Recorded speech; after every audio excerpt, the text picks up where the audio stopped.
Welcome in, everybody, to week number 12 of the Northeast Indiana High School football season. This is Sectional Friday, Sectional Championship Friday here in the Summit City and surrounding area. My name is Jeff Mahoney with Summit City Sports, and this is Casey O'Boyle with Northeast Game Night. And Casey, we're just going to go right in order here, starting with 6A, Carroll hosting Warsaw. And we kind of thought Carroll would be in this situation. And they had a nice performance against Homestead, beating the Spartans 21-0. So how about that Charger defense? Carroll's looking really, really strong right now. Talking to Coach Bart Curtis at Warsaw this week, he said as much. Remember, a year ago, the Warsaw Tigers, I think, upset by most people's standards, upset the Carroll Chargers by a touchdown. This year, he said, personnel looks the same, scheme looks the same, but vastly improved Carroll team, especially on the defensive side of the ball. And we saw it last week in that shutout win against Homestead. So, yeah, you're absolutely right. Last week, 42-35. Warsaw just controlling the ball with that run game of theirs. But then they went on to lose 30-22 at Homestead the following week. And obviously the week after that, Homestead went to Westfield and lost pretty bad to the Shamrocks. And looking at Coach Curtis here, this is a coach with a lot of years under his belt, over 20 years coaching. Yeah, Coach Bart does a great job. I mean, he's known for their flex bone offense, as you know, what you see in the college ranks, of course, Jeff, with the military academies. So you see that full house backfield, you see a lot of running, you see a running clock, and generally speaking, a pretty quick game. And so this is an opportunity certainly for Warsaw to come here to Fort Wayne and play a really good, talented Carroll team and stick around because of that ability to run the ball. I mean, Julius Jones is their number 3, is their A-back. He leads the team with 737 rushing yards on 71 carries. So just at 10 yards a clip for Julius Jones. Not the Julius Jones, of course, that played at Notre Dame. 8 TDs for Julius. The quarterback, Tucker Curtis, I don't believe any relation to Coach Curtis, is very efficient as well. Almost 500 rushing yards, 6 TDs this year. And then a senior-dominated offensive line. Coach Curtis gave me 7 names. I just want to rattle them off. Noah Chu, Kyle Dawson, Kyler Denny, Michael Ramirez, Trace Stuckey, Isaiah Cordios, and Ian Shepard. Those 7 guys kind of rotate on their line, and they do a great job in terms of moving people, getting a hat on a hat, and extending the game. This is going to be 4-down territory, pretty much from the 20-yard line for the Tigers onward, all the way down the field, and they're going to try to dictate tempo, slow the game down, limit Carroll offensive possessions. If they can keep the Chargers, and quiet on the offensive side of the ball and stick around in this game, Warsaw could pull off an upset for the second straight year. They have that kind of offense. They have, 6A personnel in terms of athletes and size. And Coach Curtis has been around the block, as you noted. So this will be a fun game to keep an eye on. Well, Casey, looking at Carroll here, 21-0 over Homestead. So not many people pick the Chargers to win it that way. Great defensive play. You see, you got 2 touchdowns from Jeff Becker on the ground. Nothing through the air. Just 4 of 12 passing for 53 yards for Jeff Becker. If you look throughout his career, that might be his lowest output. I'd bet on that. Jameson Coverstone here, not recording any yards. So A.J. Lazoff, Cooper Rudolph, and Luke Carmody all receiving for the Carroll Chargers. Can this offense come back to life? Oh, without question. I mean, it's going to be dry. It's going to be chilly, but it's going to be dry Friday night, and there's no doubt about it. Playing at home with weather conditions ideal, I expect a markedly improved Carroll offense. I think once they got up a couple scores last week, it was evident that they had full control of that game, and they kind of throttled down to a certain degree against Homestead, and their defense was just outstanding, was the Chargers. But this week, it's my understanding that Jameson Coverstone, the outstanding senior wide receiver, is likely out. They're still listing him as questionable, but talking to a couple of my sources, it sounds like Jamison Coverstone will not play in this game, or at the very least, he's very, very questionable. So you're going to have to look to some of these other guys. You mentioned some of them. Hanson Hafner's another one. The Chargers are going to have to spread the ball around to those other receivers. I know the offensive coaches over at Carroll are excited about their game plan. They feel good about things, even if Jamison Coverstone cannot play. But that's a potentially big loss for the Chargers. Alex Smith recording another interception for the Chargers. Man, he's really having a good senior season.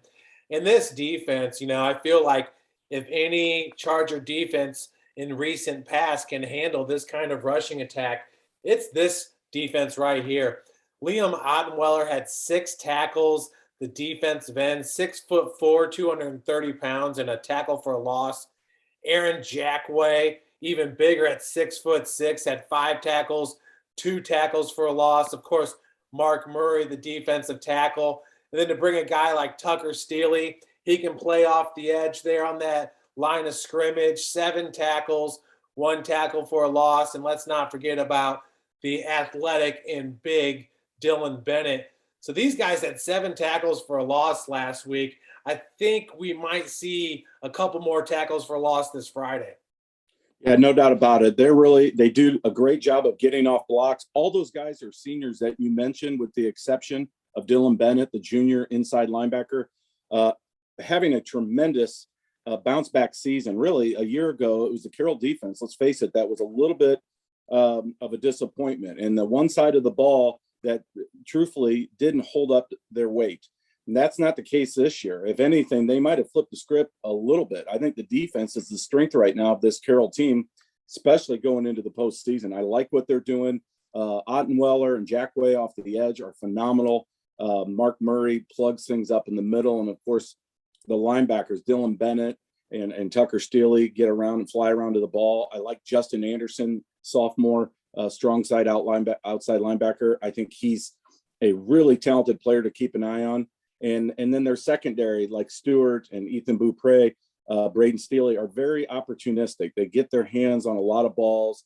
They get a ton of deflections. This is a defense right now that's playing at a high level, and they're not going to see much passing against Warsaw. So they know they're going to see a steady attack between the tackles with this insistent ground attack by Warsaw. So look for Carroll every once in a while to bring up a safety, to take their outside backers and roll them more, almost like a 5-man front look, and shoot some gaps that way and come off the edge and see if they can't get Warsaw in down and distance situations that the Tigers aren't comfortable with. That'll be the key. If Warsaw can stay on schedule with this offense, could be a long night for Carroll. 2, 3, 4 yards a pop going forward for the Tigers will be the recipe in this contest. And if they're facing 2nd and 10, 3rd and 7, those kind of things, Jeff, it's going to be a tough outing for Warsaw.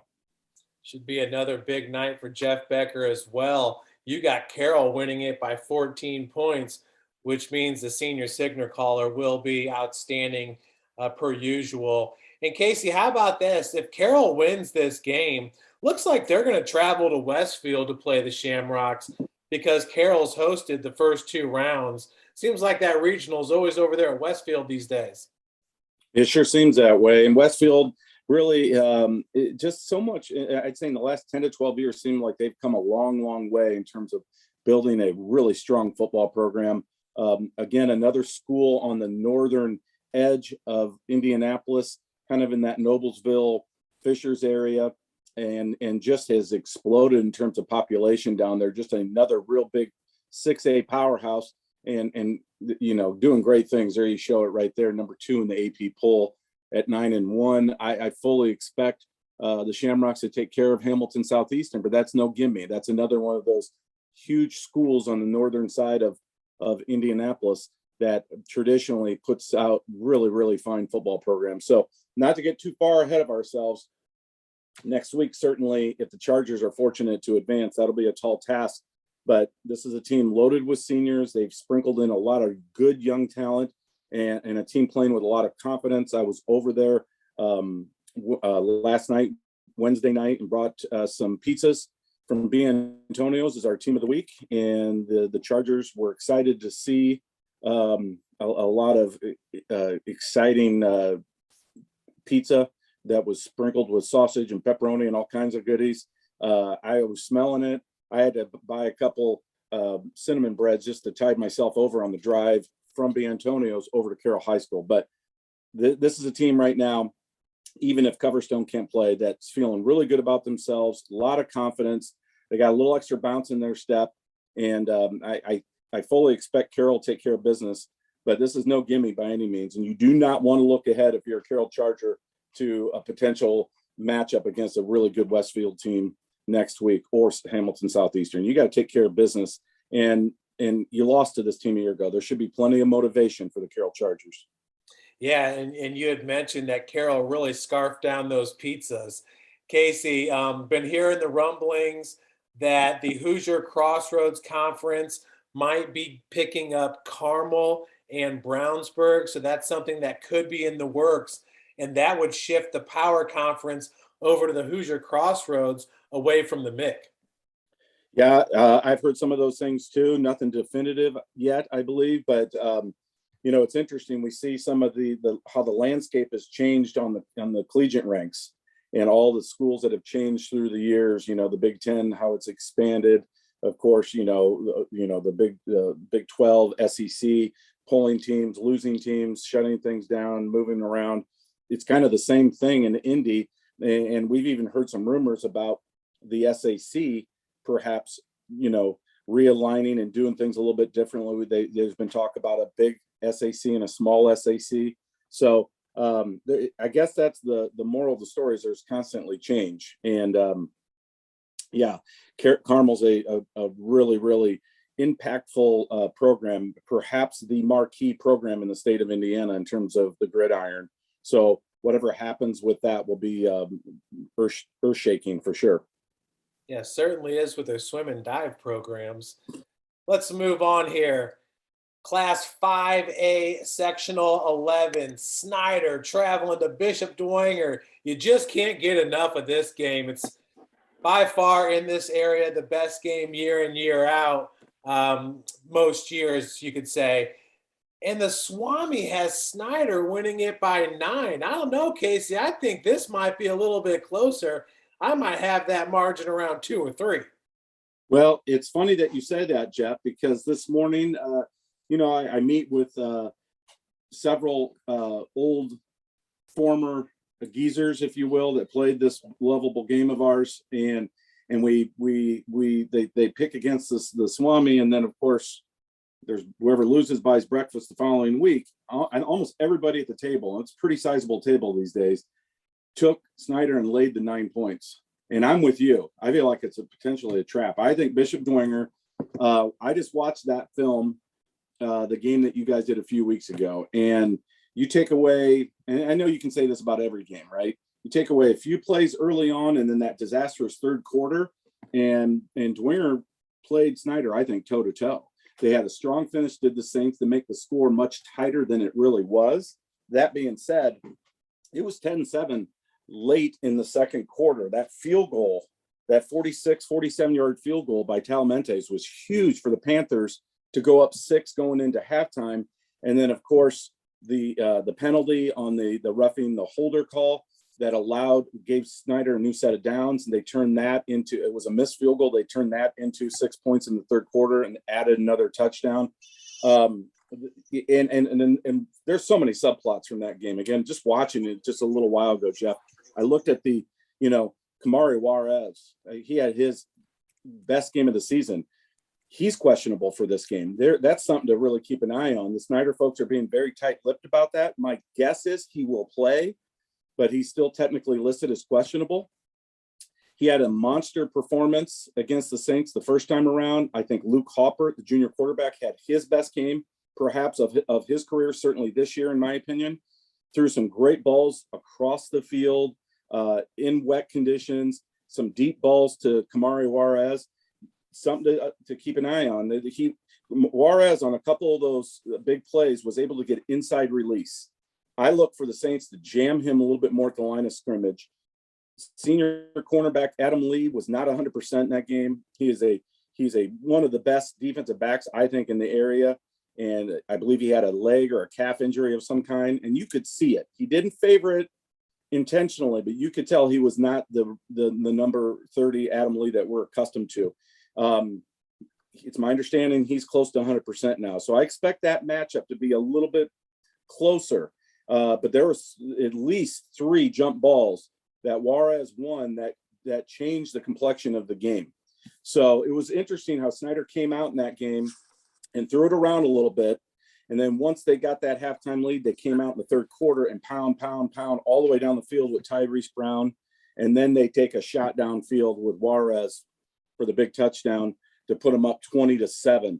And it was a fantastic offensive performance, I think, by the Snider Panthers. But that being said, Dwenger did some good things too.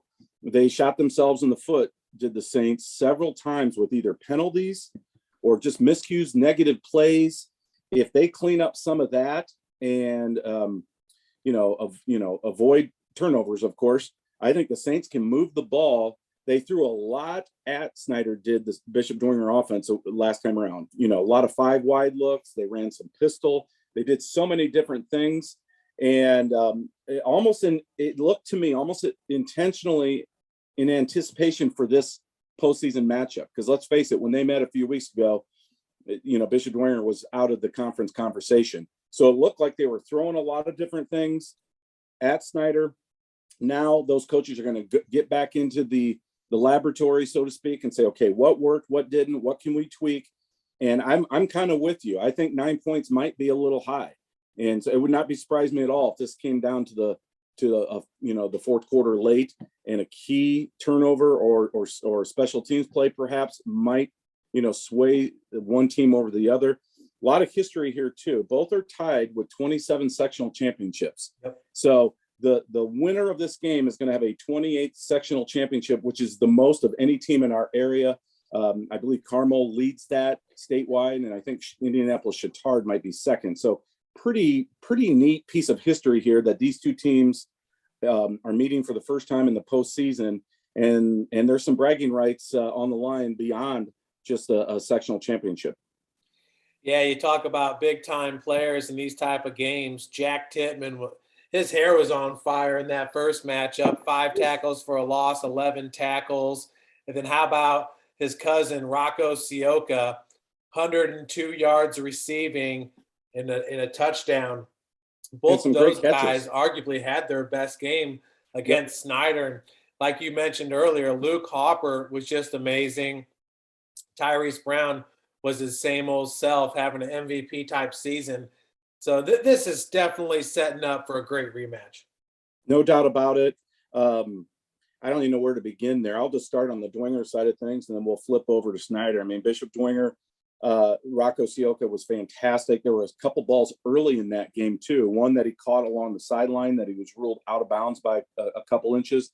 And then another ball on the same side of the field that was deflected. They clearly wanted to go to him last time, and there could be more jump ball opportunities. I think it's important that the junior quarterback, Bodie Dickerson, keeps the ball in play. I know Joe noted that as well on your streamcast, saying, hey, you got to give your big guy a chance. I love how Joe also makes Rocco Sioka 6'6". Rocco, I think, lists himself as 6'4", maybe. You and I always call him 6'5". I think that's what the roster has him at. But Joe, he loves to promote kids. He gives kids extra inches. I mean, their GPA probably goes up. I mean, whatever it takes, Joe Walburn wants to promote kids, and that's why I love him. But getting back to the Saints, they lost right tackle senior Isaac Lehrman last week. I believe he sustained a really nasty leg injury. Insert junior Eli, I believe it's pronounced Dowge. He's from St. Louis, out just east of New Haven. He might have played for CC in grade school. This is a kid that I think is a converted tight end. He's about 6'3", 210, I believe, but it got a little bit of a dog in him. And as he's a tough, feisty player, I don't think this is big a loss as what folks might think it is, other than experience, because he's going to have his hands full against number 38 from Snider, of course, Markel Keel. Kel Keel was a difference maker in the first round or the regular season matchup. and this will be a tough assignment for Eli when he's lined up across from him. But I think he's up for the challenge. I think Bodie Dickerson has improved so much even since this game during the regular season. He does such a nice job, I believe, of identifying when there's running lanes. And that's something that I expect the Saints to take advantage of, especially when they go to 5 wide. Spread the Panthers out defensively and have some design quarterback draws. I think there's opportunities there for the Saints to get 8, 10, 12 yards a pop, spreading out Snider's defense and then also taking a shot downfield when there's no deep safety help. It's after you get a couple chunks of couple chunk plays with Bodie Dickerson's legs. So there's some opportunities there for sure. On the other side of the ball for the Saints, I wouldn't be surprised we saw Jack Tittman lining up inside a little bit more, trying to wreak havoc. And so the Panthers can't necessarily run away from him or one side of the ball because he was so dominant in that regular season matchup. I wouldn't be surprised we saw him lining up in the A gap just to show a different look. There's Ashton Scary, the junior. I think we're going to see a little bit more of him on the defensive side of the ball too. He's done a great job on the offensive line this year, the lone non-senior before Lehrman's injury. But Ashton Scary, second team all conference, a really talented player, another St. Charles product, something to keep an eye on. And then of course, Christian Lozada, the sophomore inside linebacker, he's back. He's missed some time lately with an injury. He's back in the fold. So the Saints are pretty healthy. And they have not, during this stretch, this 6-8 week stretch, it seems like there's always been 2 or 3 or 4 key guys that have been missing, and they seem to be putting all the pieces together in terms of personnel. And then I'm flipping, to the other side. Snider, I love what they've done this year, especially with their defense, how they move people around. We've talked a lot about, Dominic Moon, of course, Isaiah Maxwell has had a great year. Quincy Myatt, Lucas Robacher, of course, Talamentes. I mean, they just kind of move guys around, and they are so good on that side of the ball. Coach Fales, Coach Tittman do a great job, kind of communicating things with their personnel and getting the right people on the field based on down and distance. And so I really like what they've done. Santiago Ortiz, I think, has had a quiet season at corner. Cadrell Billingsley, we talked about him. A.O. Rogers in the secondary. They've got all the parts there. And they're pretty good against the run. There were some plays during the critical part of that game last a few weeks ago against Bishop Dwenger where KJ Tittman was bottled up, and it was clear that the Saints wanted to establish him on the ground and weren't quite able to, and that put a ton of pressure on the junior quarterback. So that's another area to watch. And then on the other side of the ball, we've talked about it already. Luke Halpert, what he's done this year is especially against Dwenger. Will Kamari Juarez play? That's a huge subplot in this contest because he had a monster game against the Saints last time. I like Langston Lavelle, what he did running the ball, especially like on that reverse and some of those plays. They used him formationally to keep the Saints guessing a little bit so they couldn't key on Tyrese Brown. So there's so many subplots. There's the tight ends, of course, from Snider. They love to use their tight ends, Carter Wortman and Lincoln Ferks. Lincoln Ferks is a St. Charles graduate. He theoretically could have went to Bishop Dwenger, decided to go play for Coach Tittman and the Panthers. He had a nice game, a quiet game against the Saints the first time around, blocking and being a receiving threat. So many subplots. This is going to be so much fun to watch. I know you guys are going to be there. I will be there in spirit, but I'll definitely be watching it from the friendly confines of my home. Yeah, and how about last week? Snider taking down Northrop 21-17, and Dwenger beating Northside 10-7. You're like, oh, both of these coaches don't want to show the other, what they really have in store. So talk about looking ahead. But in that game, you talk about Langston Level, 3 attempts for 79 yards with a long of 67. I love the way he runs. He just runs so angry. And it usually takes about 2 or 3 people to bring him down. Tyrese Brown, 19 carries, 99 yards, but did have 2 fumbles in that game against Northrop, 2 touchdowns. Casey, one thing about this Snider team, you see Dominic Moon racking up the tackles again. I mean, Dominic Moon and Lucas Rohrbacher are probably averaging about 12 tackles per game the last 4 weeks. And that starts with that Bishop Dwenger matchup where both of those guys, Moon had 10. And remember, he had a key interception in the Bishop Luers win. And then Rohrbacher had 8 tackles. Rohrbacher is only a sophomore, man. He's really turning in a good season. Then look at Dwenger last week. I mean, I don't know if anybody thought that score would be as close as it was. Now, that being said, Northside did have a couple weeks off. But it just seems like both coaches kind of kept it close to their chest. KJ Tidman got back on track, 22 carries, 115 yards. Bodie Dickerson scoring another rushing touchdown. Bodie Dickerson, when he gets to the line of scrimmage or to the end zone, it's like he won't be denied. He is fearless running the ball in the red zone. So I just thought it was kind of interesting that both of those teams kind of squeaked out victories last week. Yeah, you're not kidding, Jeff. I mean, I watched both those games and I was somewhat surprised. Dwenger looked to be a little bit more in control of its game, up 10-0 against Northside than Snider did. Snider played from behind for much of the night, and the Panthers had 3 turnovers, I believe, on 3 straight possessions late in the third quarter into the fourth quarter. And the Bruins, all 3 turnovers, I believe, were deep in Snider territory. 2 of them might have even started in the red zone.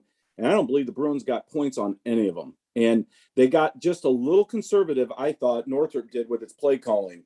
Almost like they were hoping to win instead of going for the jugular. They had an opportunity there to go up 2 scores on 3 of those possessions. And I would have liked to have seen them stay aggressive, especially with their passing game. They were having some success, Jeff, with some of those slant passes.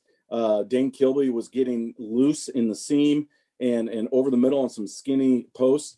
And Roosevelt Northfleet Jr. was doing a nice job getting them the ball.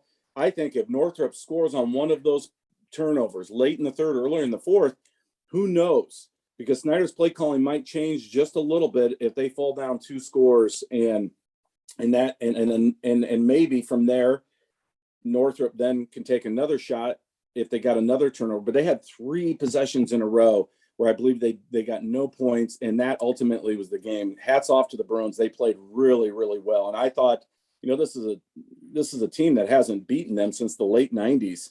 So it hasn't been much of a rivalry, but this would have been certainly the kind of upset that would have sent shockwaves around the state and would have made a matchup against Bishop Dwenger certainly more favorable for the Saints. Yeah, and I was just highlighting number 10, Tavon Freeman, who really had a great game against Bishop Dwenger and then the following week against Snider. So a nice running back over there for Northrop for sure. Casey, so you're still sticking with that 9 points? Well, yeah. I mean, that's what the Swami says. I don't ever question the Swami. He's got crystal balls. I don't. So 9 points, but I do think it's close. I don't think it's going to be Snider rushing out to a big lead like the previous matchup and then Dwenger scoring late. I think it might be the other way around, a close game back and forth, and maybe Snider gets a field goal late or a touchdown late to give them that slim 2-point edge, like 30-21, 33-24, somewhere in there. But it's going to be a fun one for sure out at Shields Field. If you're going to go to that game, you better get there early. Parking's not the best. And again, tons of subplots. This is going to be an exciting game to watch for fans. Yeah, no doubt about it. Let's move on to Class 4A Sectional 19, Leo at Northridge. This was one of the better postseason games of the year last year in round number 1 when Leo squeaked out the victory. But the Swami says Leo by 28 in this game. And if there's one thing that's for sure, it's that Leo's going to be healthy heading into this one. Man, they put that game away in the first half last week, up 44-0 after 2 quarters. Yeah, that's kind of what I expected. I thought Leo would take care of business, especially, playing in that mud bowl a few weeks back up in Waterloo. I thought the Lions would handle the Barons pretty easily, and they did. To your point, Carson Hepner, of course, is They sat him out last week. I got confirmation from Jared Souter, the head coach at Leo. He will play. He is back. That's huge for Leo long term, not only in their running game, but also as their punter. And he's just such a kind of heart and soul type player for Leo. So that's good news for the Lions. Junior cornerback Max Leffler, who's also factors into the ground game, is probably listed as questionable. My hunch is he will not play in this game. So, but other than that, the Lions are very, very healthy. We know how deep they are, especially at the running back position. So I think Leo is much better than they were a year ago, and I don't think Northridge is quite as good as they were a year ago. Northridge has had some trouble this year with running teams. If you look at their scores, so that doesn't bode well for the Raiders against a team that only wants to run it.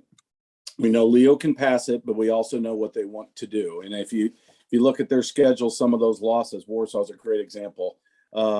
I thought it was interesting. If you look at that loss midseason to Northwood, that was at home in Middlebury, 42-8.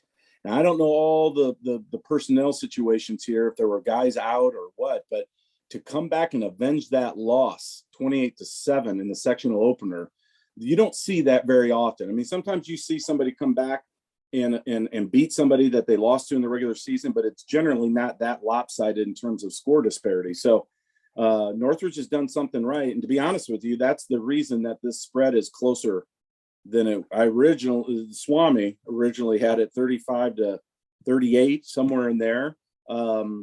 So we'll see. I just think Leo right now is a team of destiny. I think the Lions have some really good mojo and are laser focused. Talking to Jared Souter this week, that he said that's the mood. They're focused. They're relying on their seniors. They've been, solitary in their approach all year long, and they know what they want to accomplish. So Northridge, the Raiders run a lot of spread sets, 2x2s and 3x1s, where they'll get their receivers out wide, and then they try to run with their quarterback a lot, who is capable of throwing it. I believe his name is Tag Gott, I believe, Gott. He's a pretty good passer, but he's even a better runner. And they want to spread you out and run some draws and try to get him to the edge as well on some bootlegs. So if Northridge can hang around in this game, that can be a tough place to play. Certainly the Raiders could pull off an upset, but I just feel like Leo's got too much, especially in the trenches. We've talked all year long about the play on both sides of the ball from their linemen. It's just been outstanding, especially in the offensive side. And so I think Leo's got some serious advantages there. I look for the Lions to jump out to an early lead, get their 2-point conversions. We're going to see some 16-0s, 24-0s, and then throttle down. I mean, it's abundantly clear that once they get up and it's evident that they're going to hang on to victory, they're going to get their guys out, Jeff, because we've talked a lot about this team. They play several of these guys both ways, and they can ill afford one or two key injuries.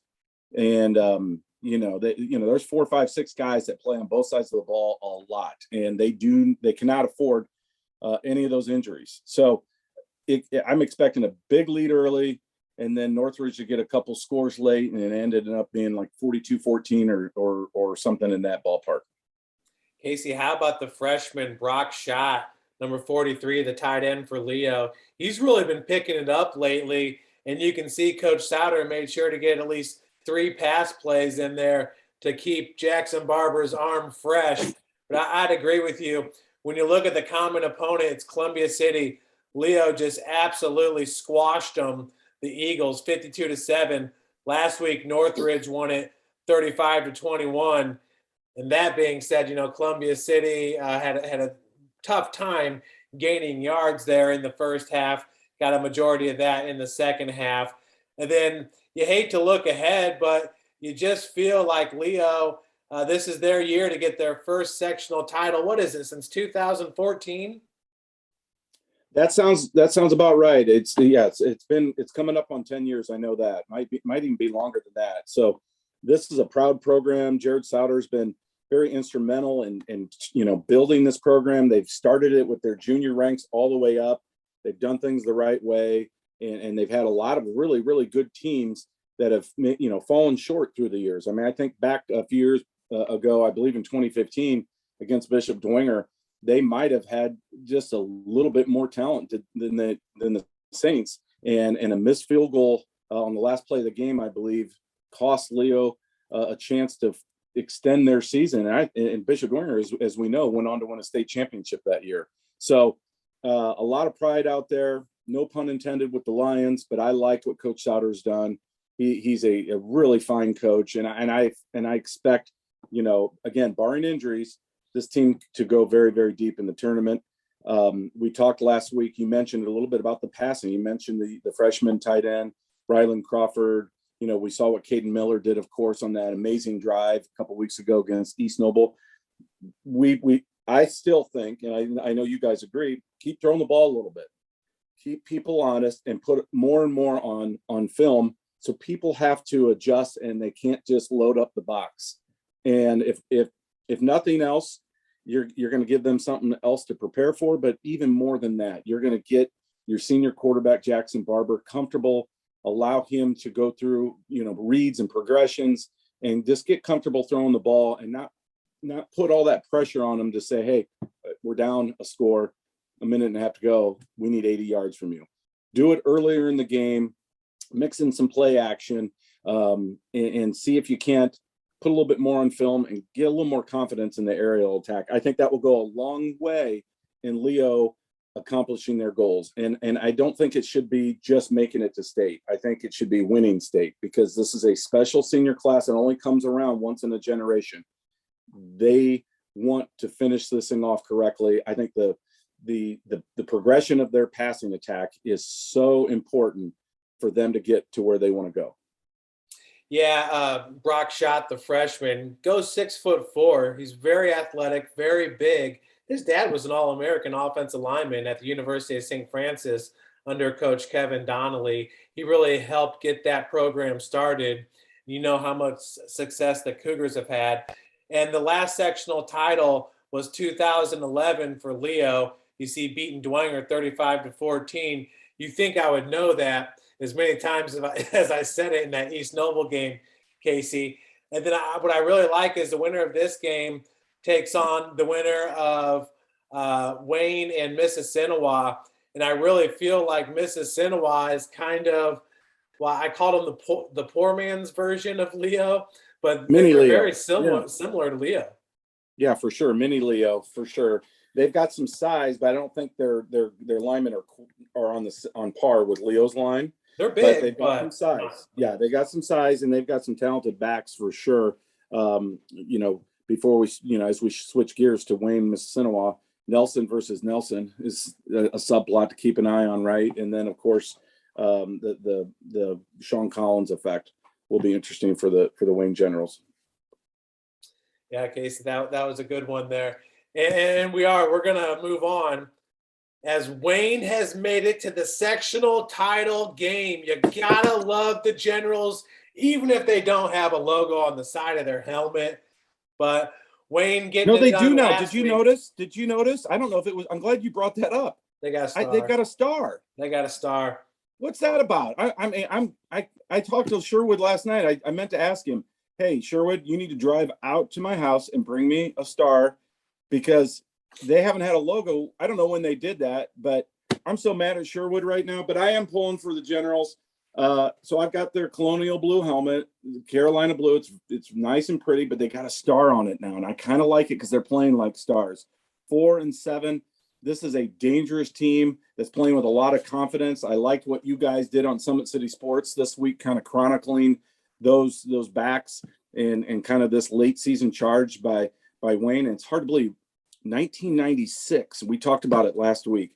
I don't think most people would get that correctly, as the last sectional championship out at Wayne. That is shocking to me. If you think about some of the good teams, you think about certainly their history there in the early 90s, the mid 90s, with Mark Newland starting things, Rippy Morales. They had really good coaches, really good talent, won a state championship, and I believe they had a runner-up as well. That was pre-game night. The fact that the Wayne Generals haven't won a state championship in 25 years is shocking to me. But getting back to this year, It's interesting. Wayne's has slowly been adding people all year long, especially here in the last few weeks. Guys that have come back from suspensions, guys that have come back from injury. This week, sophomore defensive tackle Keaton Walker, 6'1", 300, and that's being conservative. He's a large human. He is back after missing the last 3 weeks, Jeff. I think he gives them a little bit of a run stopper in the trenches against this Mississinawa rushing attack. And I love what Wayne's doing on offense right now, mixing things up. They want to pound the ball, but they've got Sean Collins. There's a good shot of him there. He's definitely their home run hitter. And I expect to see Sean Collins a little bit more in the ground game in this one and not relying on him on those big plays to complement Lamar and Nelson. And I think Wayne's going to try to shorten the game as much as they can, just like Mississinawa, and it's all going to come down to the trenches. As cliche as that sounds, it's so important. I think the tight ends for Wayne, Gabe Rhodes and Nehemiah Young, are huge in this contest, and they could come up with a pivotal reception, but I think their blocking on the edge is so important. Wayne's done a good job taking care of the ball and not committing a ton of penalties this year. I like Wayne in another upset, third week in a row. 2 weeks in a row, I've had the Generals and upset specials. I'm making it 3 weeks in a row. I'm going with Wayne, but I think it's a doozy. Yeah, and Coach Haydock in that interview, if everybody gets a chance, please check it out on Summit City Sports Facebook. Blake Blaker comes from Ohio University and just does such a great job putting together those videos every single week. Aiden Meek, 1 of 4 passing, but the one was a big one to Sean Collins for a touchdown. In that video, Coach Haydock also said that Sean's interception was super impressive from his free safety position, where he had to run across the field 50 yards to grab it. Sean also had 3 touchdowns on the ground, so easily his best game of the year against Delta. And, Wayne really handled him there, scored 28 points in the second quarter and was able to ride it out. Now, I had a chance to see Mississinawa last week, and Casey, I had no idea that they were as big as they are. Now, their star running back, Carson Campbell, is not as big. He's about 5'9", but his lower body's huge. Looks like he's probably squatting close to 400 pounds. Yeah, he he's ran powerful. for 323 yards, Casey, and 3 touchdowns. He and Hayden Nelson, once they get through that initial line of scrimmage, if they get to the second level, third level, they are gone. These guys got serious speed. They were outrunning guys like Kamari Clompton in the open field. So they're the real deal right there. But I got to agree. I think that Wayne actually has the size that they can put at the line of scrimmage to help clog things up. New Haven, for the most part, had 3 defensive linemen. Every once in a while, they'd bring a linebacker down on the line of scrimmage. Casey, we were a little bit surprised by that because you saw what they did earlier in the year against Leo. I thought that they would pack the box a little bit more like they did against Leo. But hats off to Mississinawa. Their offensive linemen did a great job with the combo blocks and really creating a seam, huge holes for Mr. Campbell and Mr. Nelson to run through. Now, these guys also play defense. But Nolan Quadrer, he doesn't seem like he's much of a throwing threat. His is more facilitating. He was 2 of 5, had a big touchdown pass to their tight end right up the seam. It was a beautiful thing. And that was early in the game, a 53-yard touchdown pass. But in that game, Mylan Graham had 2 touchdowns. One of those was, I believe, like a 55-yard reception. And he also had a huge kickoff return for a touchdown. So a guy like Sean Collins can certainly present problems for this Mississinawa team. And Lamarian Nelson, to be honest with you, unless you're Carroll's defense, nobody can really stop him. No, it's going to be all about ball control. I asked Sherwood Haydock if he was going to bring an extra guy down into the box. Avant Rogers, the seniors, had a great season. They list him as an outside linebacker, but he really kind of a safety or a rover position.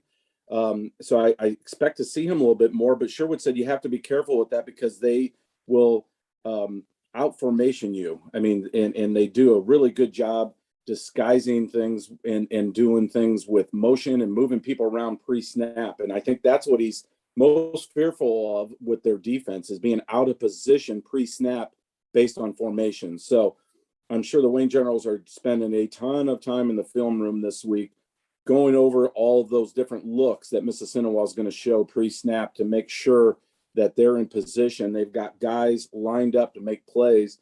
And then it's about getting Mississinawa off schedule, trying to get, some guys in the backfield, get a negative play or two, and see if you can't get them in, 2nd and 12 or 3rd and 7, those kind of situations. If Wayne can do that consistently, they'll find a way to get a turnover or two. You mentioned Sean Collins on that interception was a thing of beauty. It reminded me of Kyle Hamilton of Notre Dame earlier this year. We came all the way across the field to make an interception. Is that it there, Jeff? That's it right there. Yeah. Okay.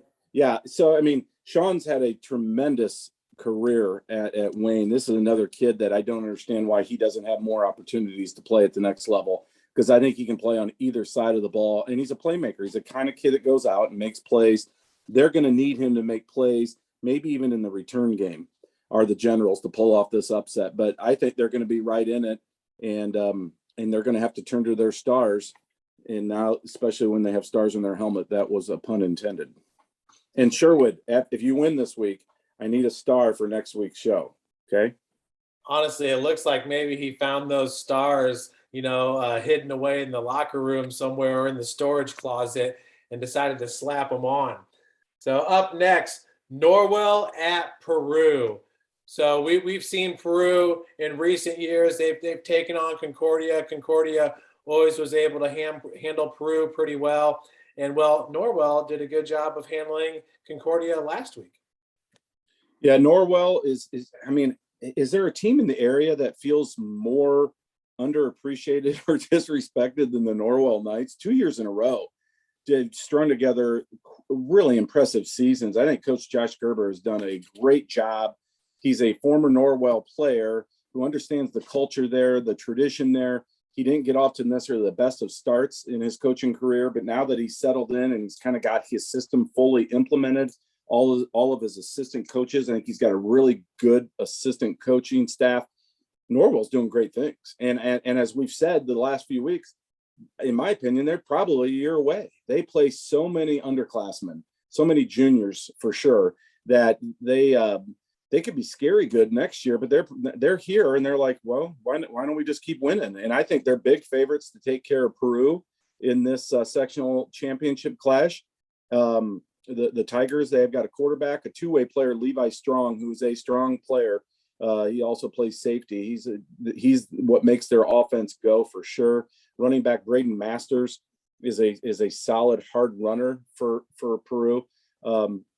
Peru kind of took it to Heritage to kind of kickstart the postseason, and that's kind of one common opponent there. Norwell, of course, had their way with the Patriots, and I expect Norwell to just wear them down with that ground game. Bo Morgan, the senior, is back in the mix after suffering a nasty injury to start the season. I always love seeing those stories, Jeff, and I know you do too, where you have a senior who loves football, a program player, and their season gets cut short at the beginning of a campaign, and they keep working, they stay engaged, and they heal up, and they get an opportunity to play in the postseason. I love those stories.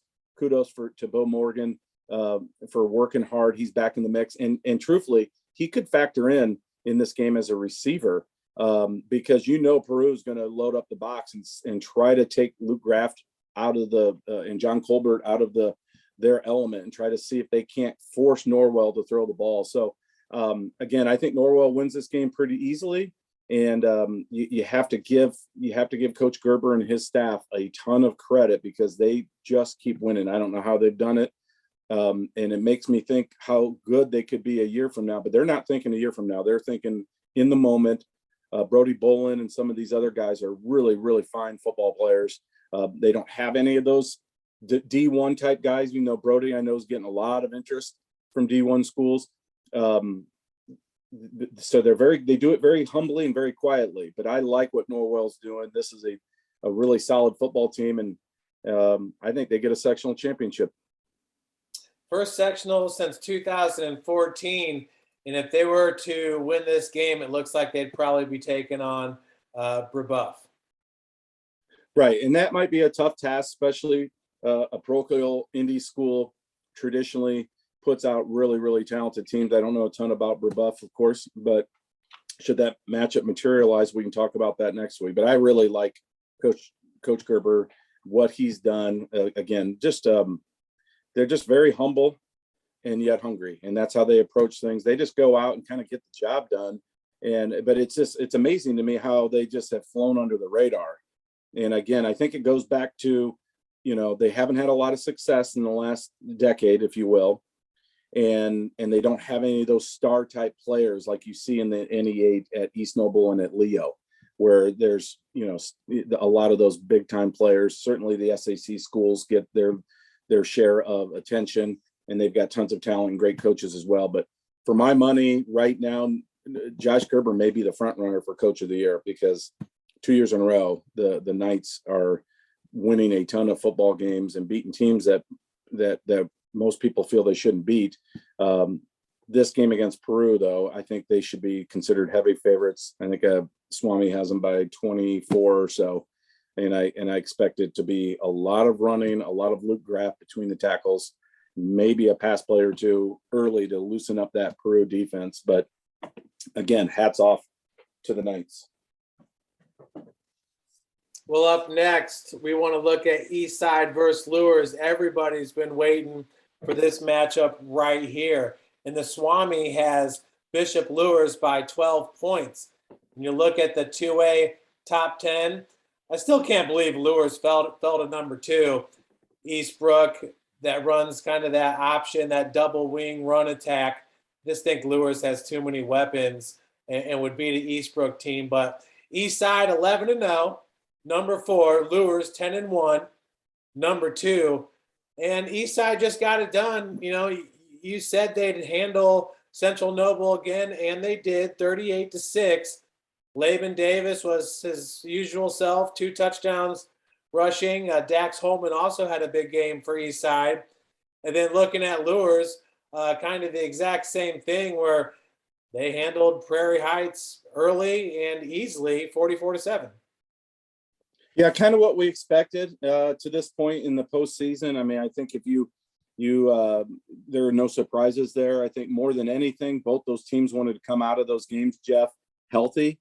And to my knowledge, they did. There were some rumors swirling around this week that Sir Hale might not be healed up or able to go Friday night against the Blazers. But I got a text today from Kyle Lindsay, and he said, no, there's no truth to that. He will play. He's good. He's 100%. So I was actually out at Luers on Tuesday night, and you pan back to me, Jeff, I got to show you, we've talked a lot about this beautiful helmet. I mean, this right now might be my favorite one because it's just so pristine.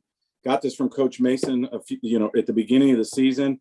He took it off Laban Davis's head. So Laban's been playing with a backup helmet all year. I might give this back to him at the end of the year.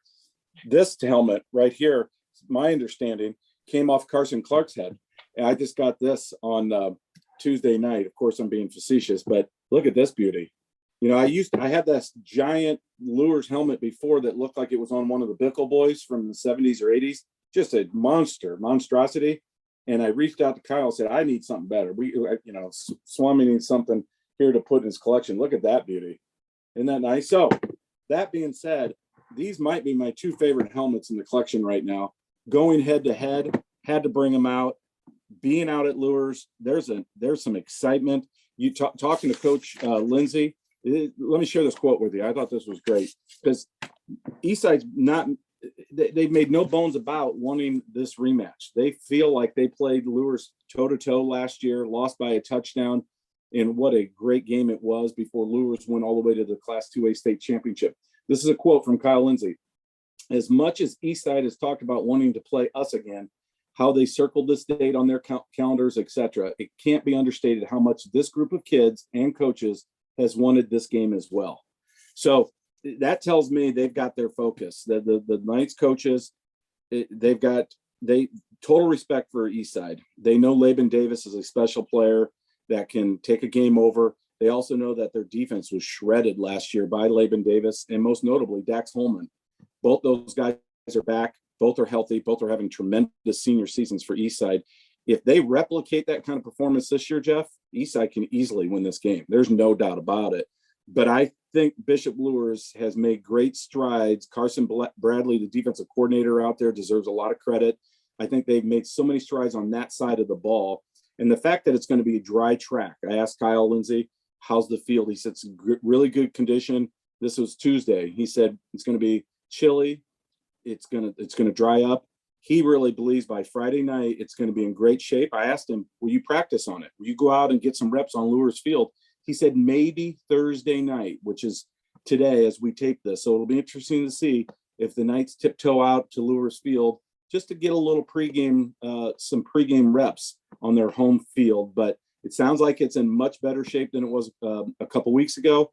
And certainly this is a great matchup between two proud programs. Of course, Bishop Luers and their trophy case full of state championships, and an Eastside team that wants to break through, has a special senior class, and if they're ever going to do it, they feel like this is the year.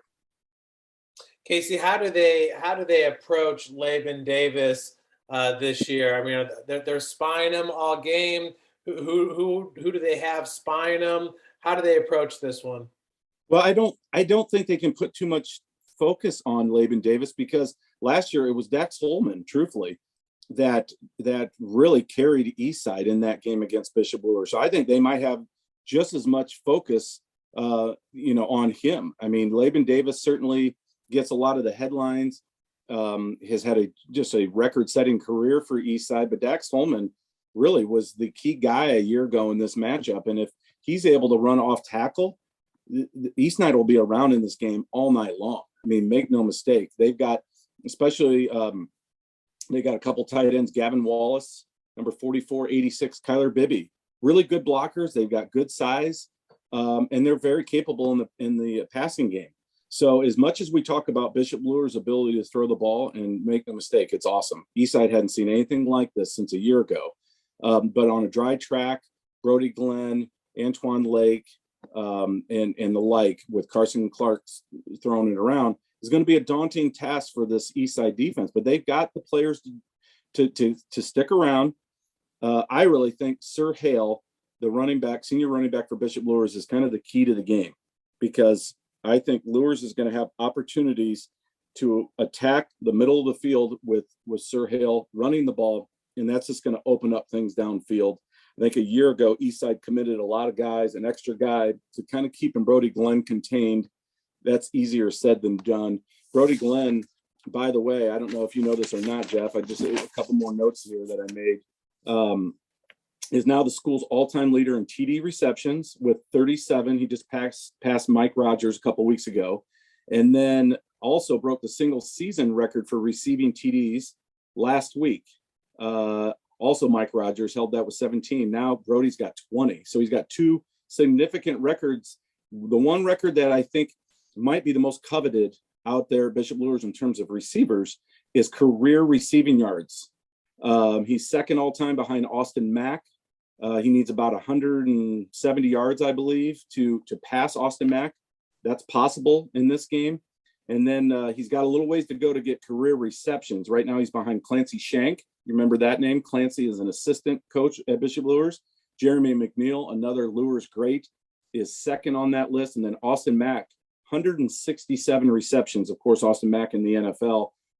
Brody Glenn is embarking upon some special numbers there. He sits at 134 career receptions. So he needs 34 catches between now and the end of the season. If they make another run, he's going to be in a position to put himself atop of all the receiving records, just like Carson Clark has done as at quarterback. So special time out at Bishop Luers. That being said, they cannot overlook this Eastside team.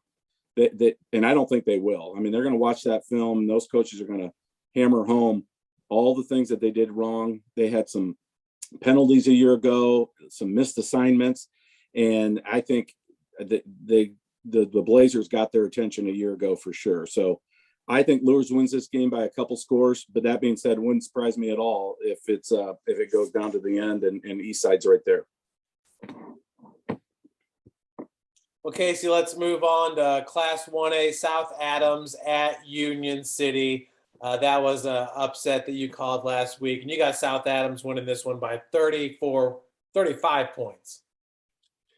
Yeah, I love Grant Mosier. I think he's such a fun, loving coach. I mean, he's got to be the kind of guy that as a player, if you're a player, you would love playing for him because he's just so energetic. He did the mud dive last week in that upset. They lost 24-0, did the Starfires to Monroe Central during the regular season and came back. The Aiden Warner, the senior quarterback, getting him back on offense was so important. I think he ran the ball better last week than they anticipated. And he's even better this week. Talking to Coach Mosier, he's healthier, he's more confident. I expect him to run the ball, and I also think Aiden Warner is going to play more in the secondary. So this is another kid. We just talked a little bit ago about kids that get hurt earlier in the season, get an opportunity to come back and play in the postseason. What a great story for Aiden Warner, who's really kind of etched his name in the lore, if you will, of South Adams football. Really happy for that kid. And this is a team, again, that felt like mid-season they were falling off the map a little bit with all their injuries, with that big-time loss to Monroe Central and Adams Central. They're back in the mix, and they're going to be heavy favorites in this game, and I fully expect Aiden Warner to play a big, big part. Yeah, and check that out. Looks like South Adams has the same star as Wayne, just that theirs might be a little bit bigger. Well, yeah, Sherwood Haydock doesn't come through in the clutch. I might be peeling one of these off, right? Get out my whiteout, paint it over, and slap it on the General's helmet. But Sherwood will come through for me. If the Generals pull off the upset, I'm confident he's gonna help me out here. But again, I don't know this player. There's somebody from Union City, Jeff. I don't know if you know this or not, but he had over 300 yards last week and 9 touchdowns last week for Union City.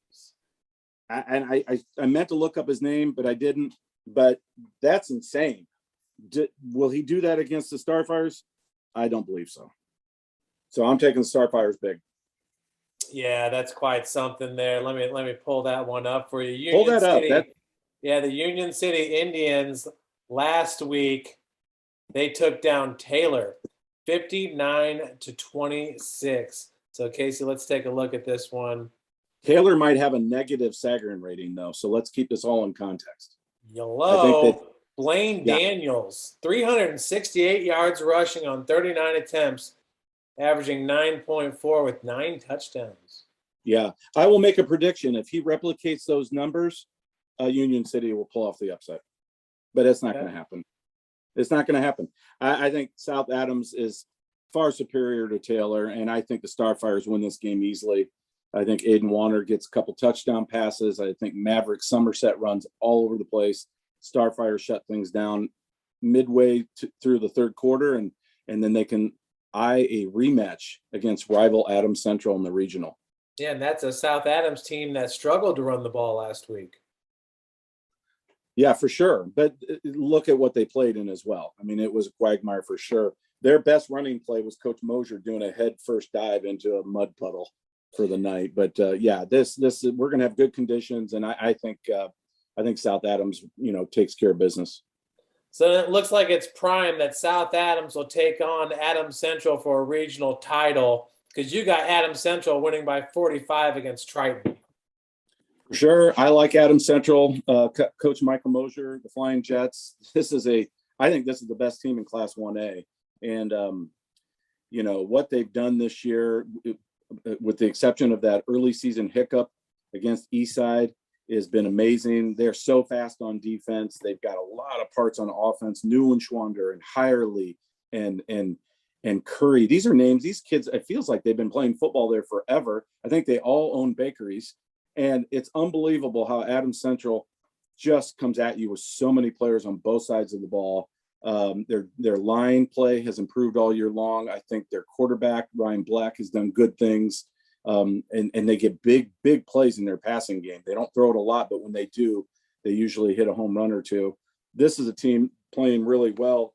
This spread was set at 45 points, and the Breakfast Club all took Adams Central and laid 45 points. I was shocked That to me in a sectional championship game seems like a lot of points, but I think that shows the respect that people have for Adams Central and their personnel. I think this is somewhere in the ballpark of 42 zip, 49 zip at halftime. I think they're that good, are the Flying Jets. And I think Triton, even though, it's a sectional championship game, doesn't play the schedule, hasn't put forth the kind of season that AC has. I think the Flying Jets get a comfortable lead at halftime and then throttle down, try to save some of these guys. Coach Michael Mosher, he loves to put the pedal down, and it's not running the score up. It's just that mentality. And he knows he's got a special senior class, and he wants to make sure this team plays at a high level, keeps that momentum going all the way through the tournament. But to me, this is the team to beat in Class 1A. Absolutely, Casey. Well, we're going to enjoy a fun night of games, that's for sure. We're going to be up at Northridge for that Leo game. Hopefully the internet's working pretty good there. What a beautiful complex they have up there. Northridge. I just drove by it the other day. I totally agree. I was up driving to the South Bend area, going west on 20 by the Essen House, and it's a beautiful facility. And again, they always, if that game's close, they always seem to get a call or two that kind of sometimes benefits the Raiders. I'm not suggesting anything, just say it's just good fortune. But if that game's close, that's something to keep an eye on. But I don't think it is. I think the Lions have too much. I think they're just really clicking on all cylinders. I think the weather's supposed to be clear up there as well. I don't know if you checked on that, but I think it's a great opportunity to get Jackson Barber some play action throwing opportunities and put more passing game on film and build that confidence, because I think that is instrumental for Leo to reach their ultimate goal, which is a state championship. Yeah, and we'll be at Mississinawa as well for that Wayne game. How exciting would it be if Wayne were to pull off the victory there? I do believe it'd be an upset. I think Mississinawa should be favored based on their record and their performances, especially last week against New Haven. They looked really, really good. But wow, I'd be so happy for Sherwood Haydock. This is, since he moved to these parts and started with Harding, had some success there. Of course, had a few years at Woodland, enjoyed some success there. I think there's probably were some grumblings throughout the course of his time at Wayne about, it's passed him by or this. That's nonsense. If you can coach football, you can coach football in any era. And he's a football coach. And I give him a lot of credit for adapting his personnel to a scheme that fits right now.